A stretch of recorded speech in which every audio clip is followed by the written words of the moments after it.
Hi, I'm Jessica McNair with StoryTime Shuttle, and I'm also an independent consultant with Usborne Books and More.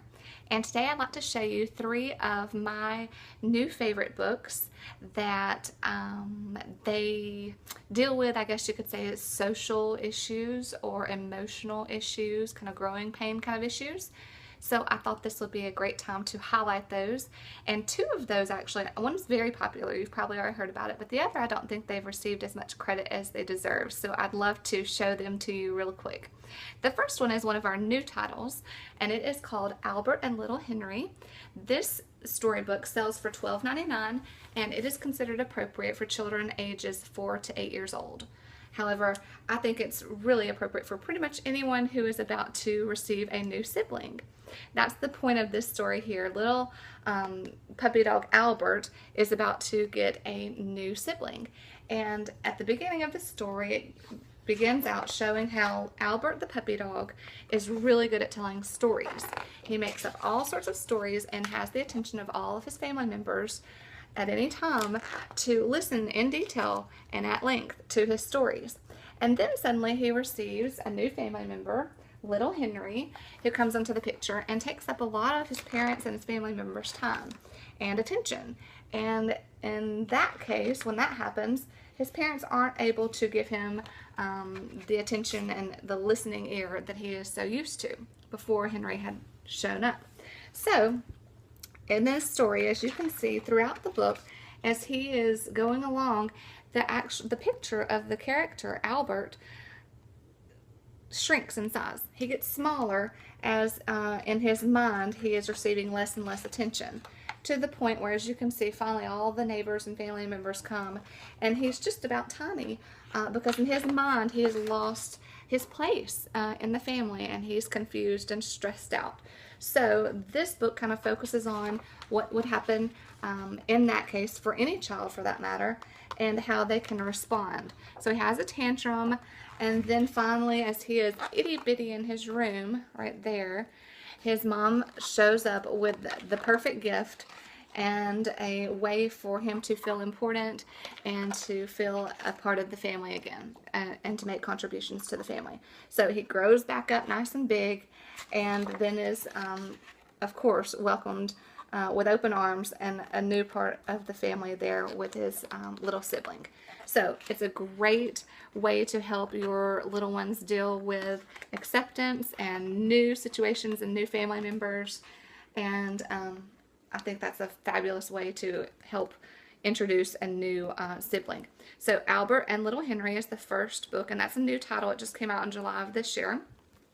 The second book I wanted to mention to you is called Jessica's Box.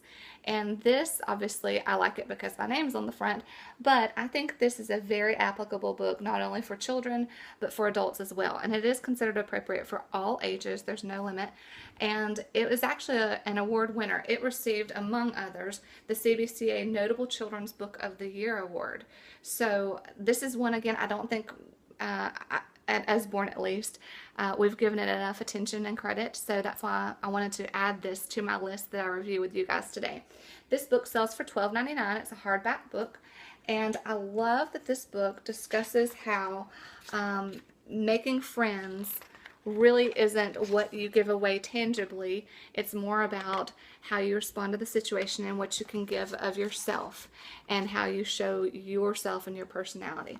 So little Jessica lies awake at night, and she's anticipating her first day of school, and all of her family members tell her all about it, how great it's going to be and how many friends she's going to make.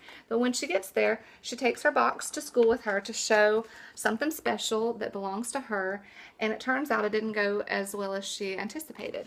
So the next day, once she has built up enough courage to go back, she takes something else in her box. And again, although they do give her attention at first, she still doesn't have the friendships that she's longing for. So finally, after some time passes and she finally catches on, she decides, she just gives up and says, I'm not going to take anything to show or share with others.